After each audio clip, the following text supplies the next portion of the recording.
This is my S13 hatch, also known as Snuggles. I haven't driven this car in 4 years because I sold my daily and decided to the next day take this to the track, and I was going to daily this thing for a while till I had enough money to buy another daily, and I blew this car up the next day.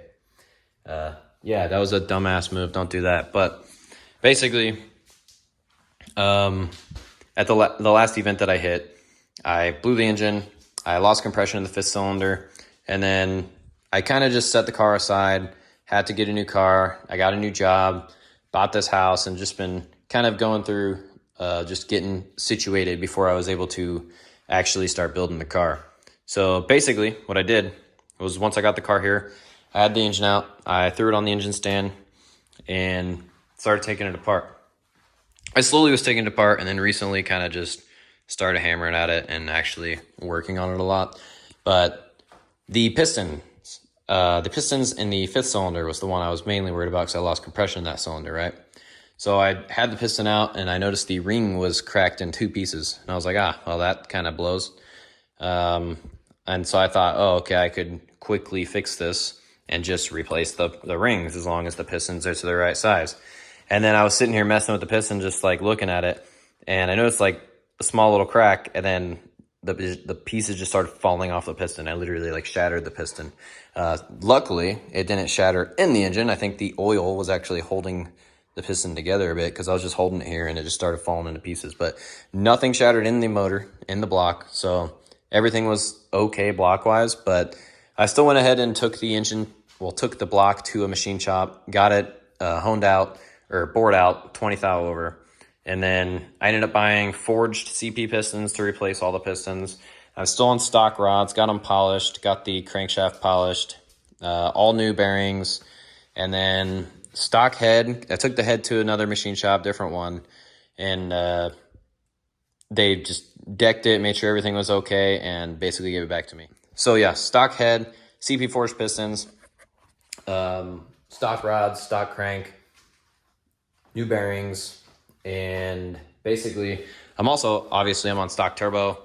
That it won't be for long, hopefully. I have forward-facing intake manifold and stock injectors, stock coil packs, but my plans for the car is I want to go with the larger turbo. I want to, obviously with large turbo comes different injectors and coil packs and a tune, which I already have an RS Enthalpy ECU, and so I'm basically just going to run that. I don't want crazy high horsepower. I just want like 350. I think 350 would be a pretty nice sweet spot to be able to be driving on. But yeah, so 350 horsepower is what my goal is for the future, not for right now. But yeah, so that's basically it with the engine. There's a few things I'm going to be changing here and there. I'm going to be getting rid of these blue hoses and just going with black hoses to match other things. Same thing down there. I kind of was trying to go with the purple exterior car and like goldish things on the engine bay, and it didn't really. I mean, it's all right. It is what it is. I don't have the coil pack cover on currently, just in case I have to basically mess with anything. But everything else on the car, I have a shitty purple paint job. I'm going to eventually paint it again. I never fully like wet sanded it after I painted it the first time. And honestly, I was like broke at the time when I painted it the first time, so I painted it really shittily.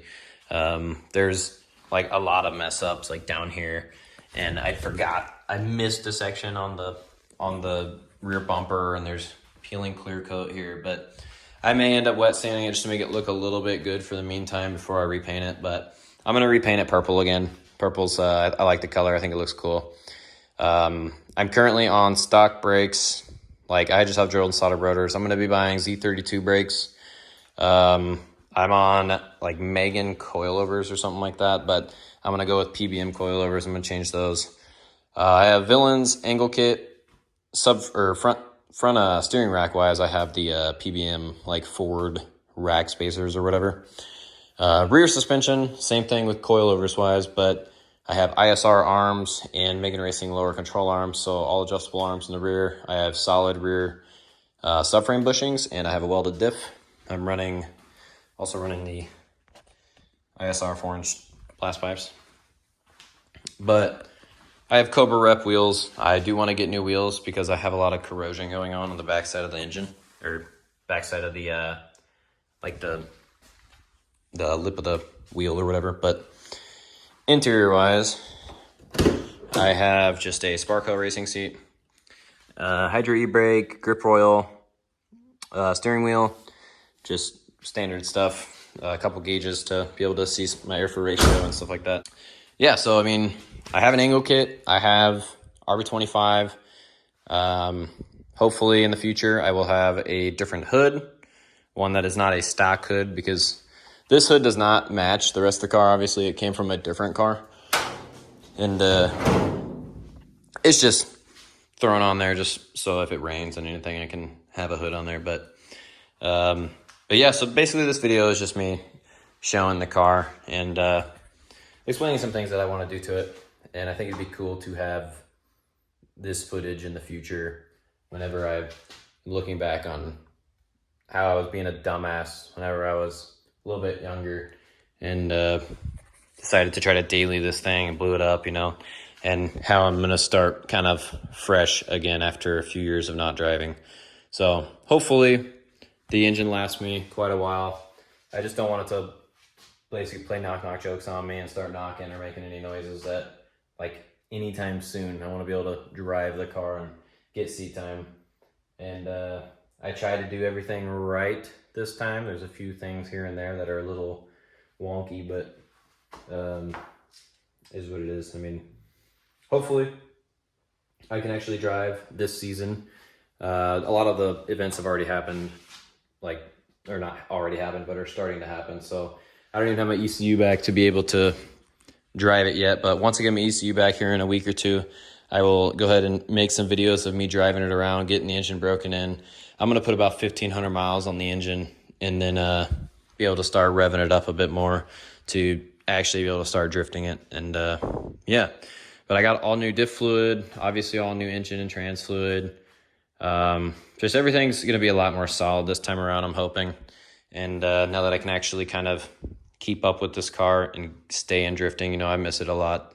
But yeah, so I'll post some pictures and stuff at the end of this. And I probably did a little bit already throughout the video, but it's just some of the stuff I did to the engine while it was out and just random pictures of it. But yeah, if anyone's watching, thank you. Appreciate it.